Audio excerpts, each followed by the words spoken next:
Hey, I'm Guy. I'm John. Glad you're here. It's our YouTube channel. Subscribe to this channel. Give this video a like. Check out the podcast below in the description. Do it now. Subscribe.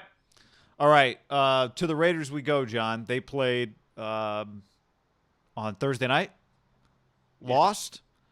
Some teams in the AFC won. Playoffs go bye-bye, as Middlecoff likes to say. That ship has sailed. Who do they have this week, by the way? They have the Miami Dolphins. So, Miami it could get uglier. And I was watching the Dolphins. Actually, you triggered my memory. I was watching the Dolphins thinking, Brian Flores is a great example of why you don't say the league's all about offense. We are limiting our head coaching hiring list to offensive coaches, because if the Dolphins had done that, guess what? They'd have missed out on Brian Flores. So it got me thinking, how many teams would – Jon Gruden's been traded before. How many teams would trade places with the – how many teams would trade their coaching situation for Jon Gruden? And the list is not long. The list is not long. This is kind of a piggyback off of what we talked about the other day, which is this is, to this point, a failure, a big failure. I'd even pump the brakes if you wanted to do macro view the whole league. Really, where the Raiders have proven the last couple years, they're better than a lot of teams, and they're going to be better than a lot of teams, right? They're well coached enough, and they just have enough talent. Excuse me, let me push back on the well coached enough. They have enough talent on their roster now and a legitimate quarterback where they're going to be in that 7 to 9 window. So their group of teams, really, they're going up against all the division winners in the AFC and then the wild card bunch. So to me, before we even get to the shitty teams, would they flip-flop? We just go through the teams that we've been talking about for weeks, right? All the division winners, Chiefs, hell no. The Dolphins or the Bills now, they wouldn't even think about it. The Dolphins, who are basically their number 2 in that division now, no. The Colts and the Titans, of course, no. So it's like the Baltimore Ravens, the Steelers, no. How about our sneaky potential, we're recording this before Sunday night, Coach of the Year, Stefanski? That's a hard no. The group that they're chasing, and I think the Raiders, all year long, they were in that group, and they were ebbing and flowing in that group, and they beat they beat the Chiefs, they beat the Browns. None of those teams would trade. That's the problem. And honestly, it's not like, hey, guy, I'm, so-and-so team. We call the Rockets. Can I get James Harden? What are you offering? I'll give you Ben Simmons and 4 ones.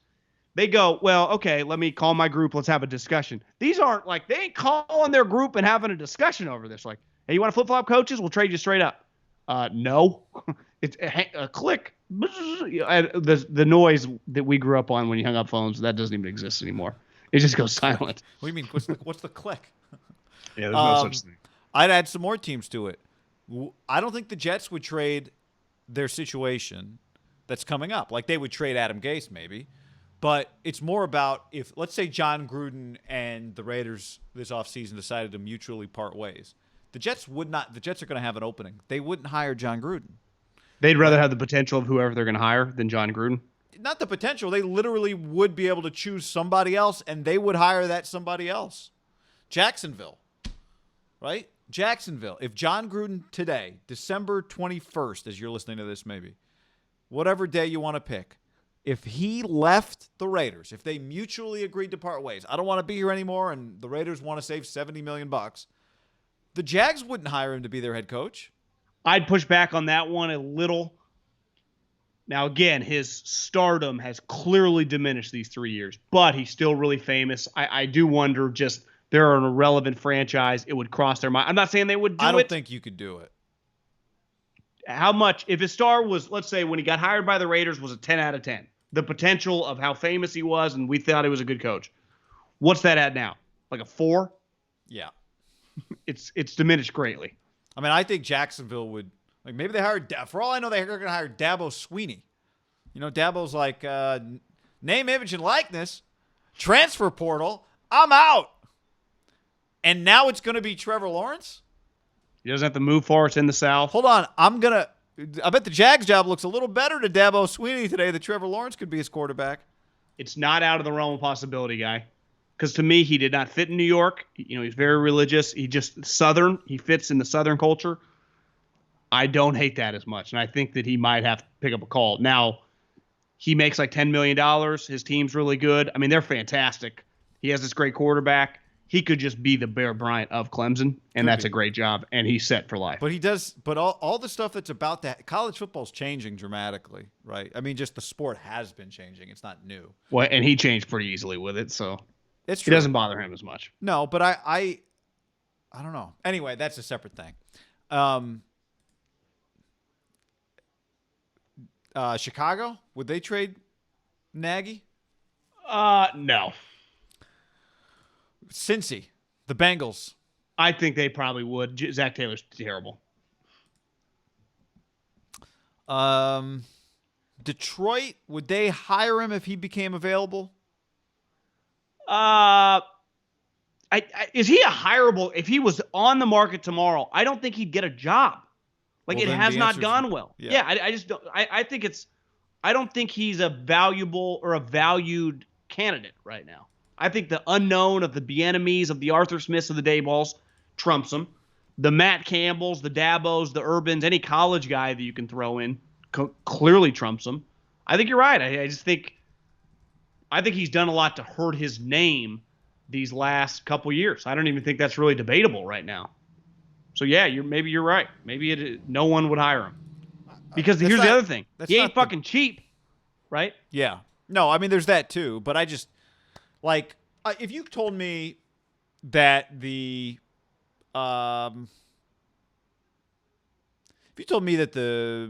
Cowboys, like, for me, if you told me the Cowboys have Gruden instead of McCarthy, I'd go, okay, maybe that might be better. Yeah, I think Gruden's a better coach than McCarthy, but I think McCarthy's terrible. I think he's unhireable.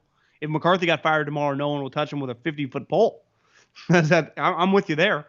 I also don't think when you look at Gruden, for example, if he was not on the Raiders or he decides to quit in the next couple of years, he held out all those years, guy, for this job. And it really kind of felt like it came down between that and Tampa, like places he was comfortable with. In a weird way, it doesn't feel like he's your typical coaching whore and like he'll go anywhere now. Because you know what he has that a lot of these guys don't? An unlimited amount of cash.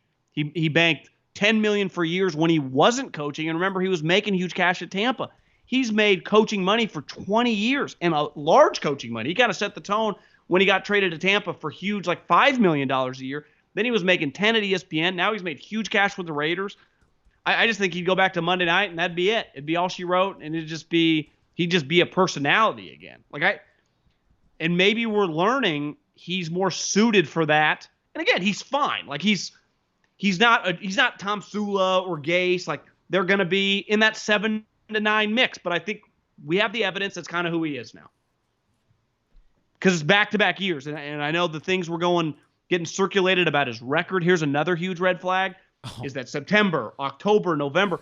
And the December thing, it wasn't just his time with the Raiders. It's historically his time in the league. And he's coached, for basically a decade, Raiders and Tampa. And then now 3 years. That number was close to I think 320. It was terrible winning percentage in December, and we've seen it on full display these last 2 years with the Raiders. To me, these last 2 years were they dramatically got worse as the season went on. Their effort, their focus, their just execution, it just got worse. And I mean, everyone agrees with that. It's not even disputable. Yeah, it's happened 2 years in a row. I know. And then the other part of this is just, from a personnel standpoint, how are they going to get better on defense in particular, right? Well, I see a lot of this, like Wade Phillips. Well, Wade Phillips runs a 34 defense. The Raiders have built. Now, you could argue, who cares what they've built? The players are bad, there's you're not exactly knocking down a brick castle here. It's like, Aaron Donald only does this. Yeah, they don't really have anybody, but still, that to me shows he went in with this mind. He had a decade. I want to do this. And now he's just going to pivot and change. Here's the other thing, guy. I had a philosophical conversation with a guy in the league probably within the last month. And he's like, what if you were starting a defense from scratch in the modern day NFL, would you run a 3-4 or a 4-3? And I said, of course, I'd run a 4-3. It's just a faster defense, right? Because in a 3-4, you have the 3 down linemen. You have a nose tackle, and really your 2-5 techniques are like Justin Smith types. Then you have your 2 outside linebackers who are really defensive linemen too. Your defense is a little slower because you got 5 defensive linemen on the field instead of 4. where in a 4-3 you get 3 linebackers, which if you build it right, like, and the Raiders have the right mindset of running a 4-3, you get more speed on the field. And when you turn on football now, what do you see? Unless you're watching Jon Gruden's team, you don't see 3 tight ends and 2 fullbacks, right? Yeah. You see spread it out, 4 or 5 wide, and just speed. So I just would not run a 3-4. To me, Wade Phillips would not be an option for me. Also, and not taking away, he's had a lot of success, but I just think what he runs is not what I'd want to run. And Gruden showed, like, he came back, he wanted to run a 4-3 defense. I do think he was on. That was smart. He just has picked the wrong players, picked the wrong defensive coordinator. Again, all his choice, right? No one's like, well, Paul Guenther was forced by the ownership. Like, no, that's not what happened. You know, Cleveland Farrell, Mark Davis was like, we got to draft this guy. No, not what happened. Like, that's the one thing with the Raiders. There's no articles where it was like push and pull between the GM and the front office. You know, you see that a lot with like the Eagles or the Giants. It's like the GM wanted this guy, the coach wanted this guy, the defensive coordinator wanted this guy. The anonymous source said that the GM won out. Like, none of that's going on. It was like, yeah, Gruden wanted him. He's on the team. Yeah. Right? There's really no evidence as to what I don't know what's going on with Mayock and Gruden at this point, right? There's nothing written about the two. I don't know. It's bizarre. Who liked who wanted what. But I know this, we're 3 years in, and yeah, at times the offense looked fantastic this year. But it wasn't like the offense, that Atlanta game happened. It scored 6 points. Here's what you and I have talked about, and I've talked about this with friends in the NFL. If you follow Mike Mayock's draft boards, like with John, it was like, did he really like Johnny Manziel, or was he doing that for television? It was always hard to tell. You know, it was always easy to be like, oh, John loved all these guys. Like, I don't know. I think sometimes John's just full of shit, and he's just up there hooting and hollering on the set when it came to the draft. Like, I don't necessarily think that he just would have drafted Johnny Manziel. He might have, but I don't know. I do believe when Mike Mayock would list his top 5 guys, like, he believed that was the order of the guys, right? If he was drafting a team, like, he was the opposite, really, of like TV fluff. It was like, yeah, this guy's talking like a GM. Yeah. That's why we always thought when he made the transition, we're like, yeah, if anyone's equipped, the guy will be all right. They drafted a lot of players that if Mike Mayock would have had his draft board out, like on NFL Network 2 years ago when they took Cleveland Farrell at 5, and he would have had him in his top 5 overall players and his number 1 defensive lineman or number 2 defensive lineman, I think that would have been a huge headline. Right? Like, you would take Cleveland Farrell over Devin White? Like, I followed Mayock's career pretty closely. Khalil when Mack, it came. remember? He thought Khalil Mack was the best player in that draft at a time before people thought that. I don't think that, like, some of the draft players, like the Cleveland Farrell one specifically, and I've heard this, is that if you go to look at Cincinnati, the Carlos Dunlops, the guys they've had, they love those 6'4" long guys in their 4-3 defense. And the Raiders were a coach-driven draft. Because Gruden's in charge. Well, who's his best friend? Paul Guenther. Well, what are they trying to do? Build the Cincinnati defense. Like that. I don't think fucking Mayock liked that guy. I don't know that for sure. I don't know Mike Mayock, but I feel pretty confident that Mike Mayock doesn't have a lot of pull in this shit. Now, I do think he influences, like, he likes Josh Jacobs. Gruden likes Josh Jacobs. Well, fucking a lot of people like Josh Jacobs. And I could even see, like, Mayock like Jonathan Abram a lot, for example. I could believe that. It's understandable. Both those guys cut their teeth like in the 80s and 90s with football. I get it. I might have liked John Abrams if I was like in the league. I get it. But to me, the Cleveland Farrell one's always been a pretty big red flag for me. Like, yeah, that was Gruden just fucking pulling his rank, and Paul Guenther, which I bet Mayock, trying to be a good guy. This is the hardest part about being a non-decision making, like John Lynch or whatever. You kind of just learn to like him in your own head. You know, what are you going to do? Fight it for the next 5 years? He's on your team. Well, and you understand you got to give on some, and you just hope that over time you draft enough really good players that you're going to miss. You know what's going to happen. You're going to miss. You just hope that you draft enough good ones over the years. The coaches are good enough, whatever. But I think it's easier. It's easier to stomach when you miss, for example. And I think Cleveland Farrell and Solomon Thomas with the Niners, when the guy's a good guy. Yeah. It's one thing when you miss on a bad player and he's like getting in trouble, then it just becomes a headache. Like, you just miss on the player. He's an NFL player. They're good enough to be on the field for you. Yeah. It's not like Jamarcus Russell or anything. Right.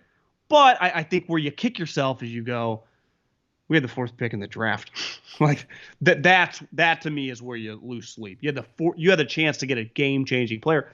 I'm looking up at the TV today when the Buccaneers were making their comeback against the Falcons. One of the huge turning points in that game is Devin White made this unreal blitz, and he sacks Matt Ryan. It's like, God, that guy looked like he was going 90 miles an hour. You know what he is? Arguably their best defensive player and one of the best defenses in the league. And it was one of those. It's like, well, they drafted him 5 from Cal Poly. No, he's coming from LSU.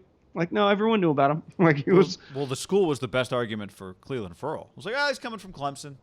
Have a high floor. Yeah. But this is not hindsight 2020 here. I think when the draft pick was made, everyone went, what?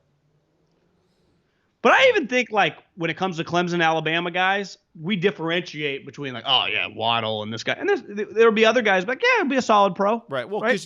Guess what? The great thing about them is they play in these huge games. So you get to see them against pretty high-level talent. Yeah.